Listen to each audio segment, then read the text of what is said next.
dia do Senhor, jogar futebol no domingo tá errado, fazer compra no domingo tá errado.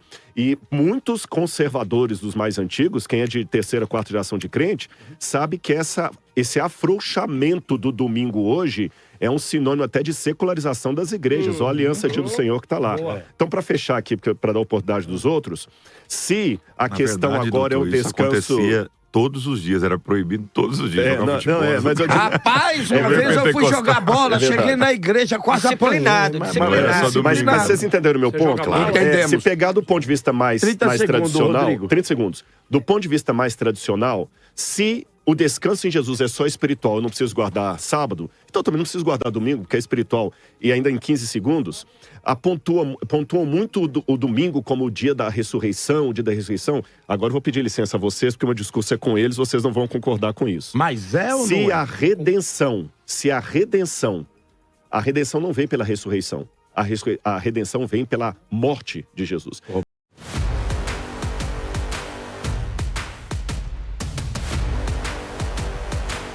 Do pastor Rodrigo Silva. A primeira questão que eu coloco é o seguinte: como guardar o sábado? Eu vou começar por essa questão, como guardar o sábado. Tá. A minha única dificuldade com a tradição oral do judaísmo, eu vou falar é que ela também não é objetiva. Se ela fosse objetiva, não havia tantas opiniões do Talmud. Perfeito. Ponto de fazer até aquela brincadeira, que se houver três judeus agora discutindo... eu virei adventista mesmo. Teremos quatro interpretações. Opiniões, né? Então, quando fala assim, se não fosse a tradição oral, não entenderíamos a Torá, mas a própria tradição oral, ela não é uníssona. Sim. Ela E cria até mais a questão da guarda do Eu vou sábado... explicar, eu explico. do que a explicação. Até a questão da guarda do sábado, você tem, às vezes, um judeu... Eu estou falando de casos concretos.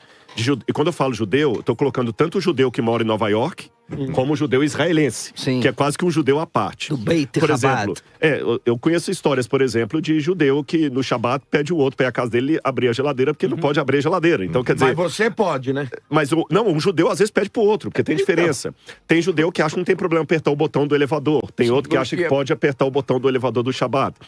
Tem judeu que é favorável do goi do Shabat, trabalhar para ele. Outro que não é favorável. Então, quer dizer, mesmo na guarda do sábado, você tem... Eu não falei a fonte. Eu não falei a fonte. Aí só reformista, é a linha reformista. Não, eu vou te contar, foi uma história absurda. Deixa ele contar a história, então? Não, deixa eu falar com o Rodrigo. Tá, então o que Vai lá. acontece?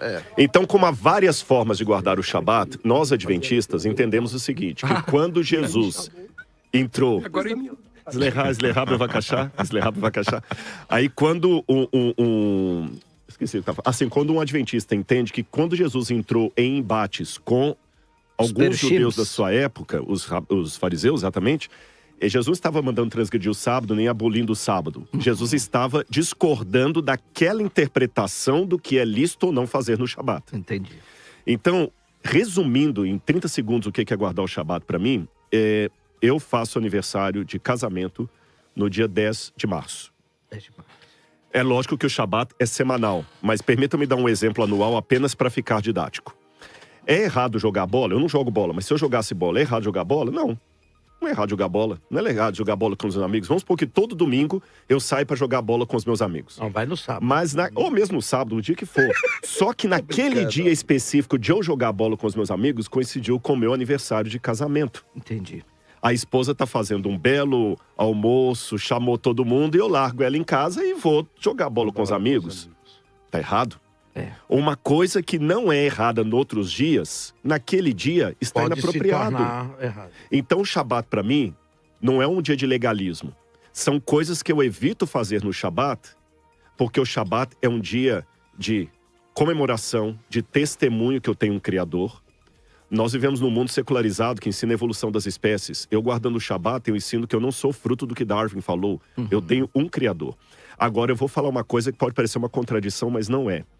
O sábado não é o único dia de Deus. Deus é o Senhor do domingo, da segunda, da terça, da quarta, da quinta e da sexta. Então, qual que é a diferença do sábado? O Shabat, para mim, só tem sentido se eu caminho com meu Deus muito bem no domingo, na segunda, na terça, na quarta, na quinta e na sexta.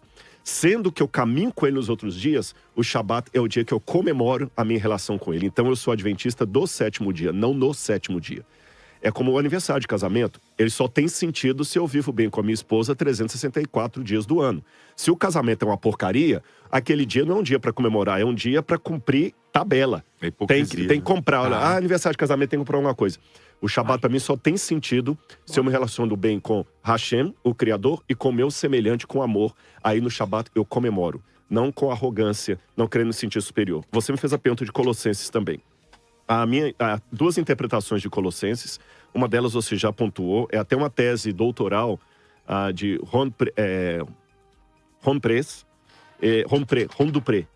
Ele é da África do Sul, mas tem esse nome parecendo com o francês. Parece francês. E ele fez uma tese doutoral, eu li a tese dele todinha, e ele dá alguns argumentos interessantes que ele aponta que aquele Shabat ali de Colossenses é o cerimonial. Porém, apesar da tese dele ter muitos pontos muito curiosos, eu posso até te passar depois em PDF. Deva caixar. E pra mim também. Só que eu não concordei com a tese dele na essência. Tem muitos pontos interessantíssimos sobre sabatá, sabaton, como é que aparece a semântica. Ele fez um levantamento brilhante. Mas eu concordo, para surpresa sua, que ali está falando do sábado semanal mesmo. Porque é muito claro. Fala do ano. Não tem outros também. You are the first. Tem outros também. Agora, só que... Tanto é que... Agora, uma coisa que eu quero pontuar para o pastor Marcelo e para os irmãos ouvintes aqui, é que a interpretação de que o sábado de Colossenses é semanal, ela é defendida tanto por teólogos adventistas como não adventistas. Então eu posso ser o primeiro que vocês estão ouvindo, mas não o único. Entendi. E a interpretação de que se trata de um sábado cerimonial, ela também é defendida por alguns teólogos não adventistas. Na tese do Dupré, ele mostra vários teólogos presbiterianos, batistas, calvinistas, que falam que é o sábado cerimonial. Então, apenas para dizer que é o sábado cerimonial não é uma interpretação exclusivamente adventista. Compreende? Agora, o que Paulo quis dizer ali? Poxa, eu vou ter 30 segundos para resumir isso. Fala, tá muito bem. Fica à vontade. Sem querer tangenciar, todos os exegetas sabem que a carta de Paulo aos Colossenses... Cutucou o Rabino de novo. O Rabino Harold Kushner, de Nova York. Isso é aramaico. Sim. Harold Kushner Quando dizia... coisas ruins acontecem a pessoas boas. Exatamente. E o autor desse livro falou, se um homem não sabe rir de uma boa piada, desconfia da religião dele. Então, voltando ao que eu estava dizendo, Colossenses tem um grande nó. Eu tenho dificuldade com a carta de Paulo aos Colossenses e eu não nego isso. Eu também. Qual que é a dificuldade? Nós não sabemos a que grupo específico Paulo estava respondendo. O que é o culto aos anjos? Ou o culto dos anjos?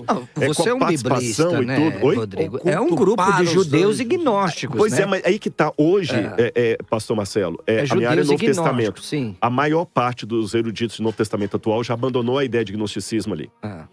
Alguns ainda falam de um pré-gnosticismo. Mas, assim, o gnosticismo como um todo, ela é final do primeiro século. Mas o gnose, né? Não, mas no passado tinha. Tanto que Paulo mas hoje, para pegar os mais recentes, D. Carson, todos os mais recentes, eles já abandonaram a tese do gnosticismo em Paulo. Mas isso seria tema para uma outra oportunidade.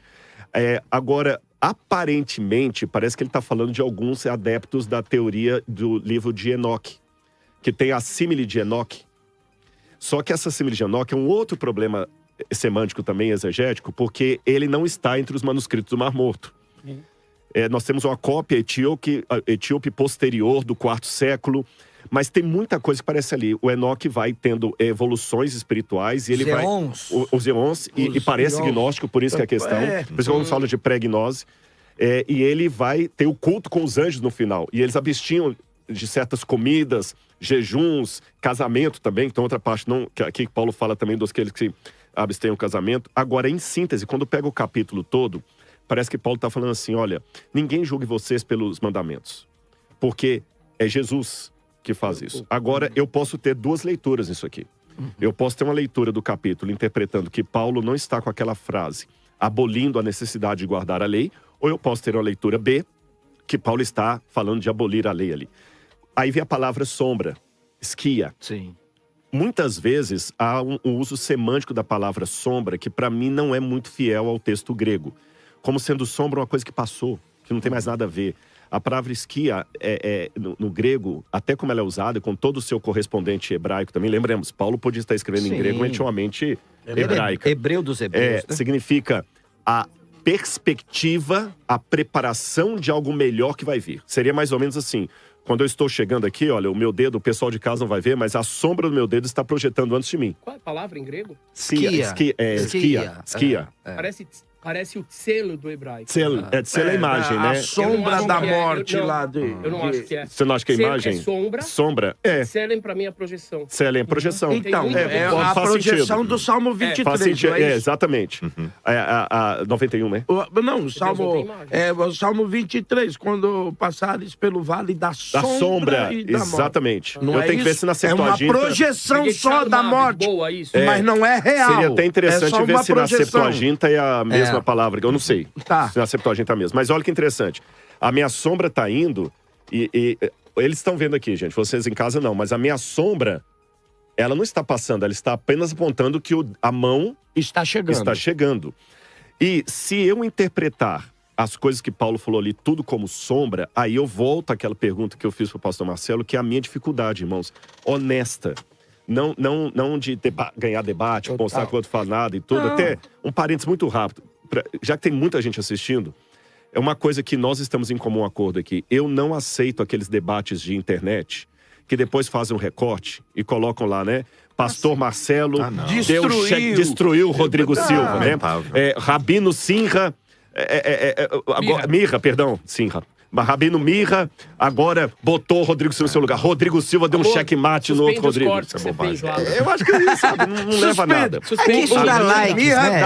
O Rabino Ventura tá mandando suspender os cortes. Mas eu acho assim, que eu guardo o sábado simplesmente porque eu entendi o seguinte. É um mandamento de Deus que tem a mesma validade do não matarás, do não adulterarás, do não adorarás imagem de escultura, que está tudo no mesmo decálogo. É uma forma de eu mostrar minha fidelidade a Deus, como o Apocalipse falou, aqueles que guardam os mandamentos de Deus e têm a fé em Jesus. É a maneira de eu testemunhar ao mundo que eu tenho um Criador. E se eu abandonar o sábado, entendendo assim, tudo isso é sombra, aí eu tenho uma dificuldade também com a guarda do domingo. Porque a guarda do domingo, toda a sua explicação espiritual, que ela não é incompatível com a guarda do sábado, que o descanso está em Jesus... Se eu espiritualizar demais esse descanso em Jesus, eu também destruo por completo a guarda do domingo. Porque se o descanso está em Jesus, porque o que muitos evangélicos fazem é o seguinte... Mas o domingo para nós não é sagrado. Opa, mas aí que tá. Uma coisa interessante, pastor Antônio, se você pode olhar... isso aqui eu teria que ter mais tempo, faltam 12 minutos para terminar ali, eu quero ser muito pontual aqui.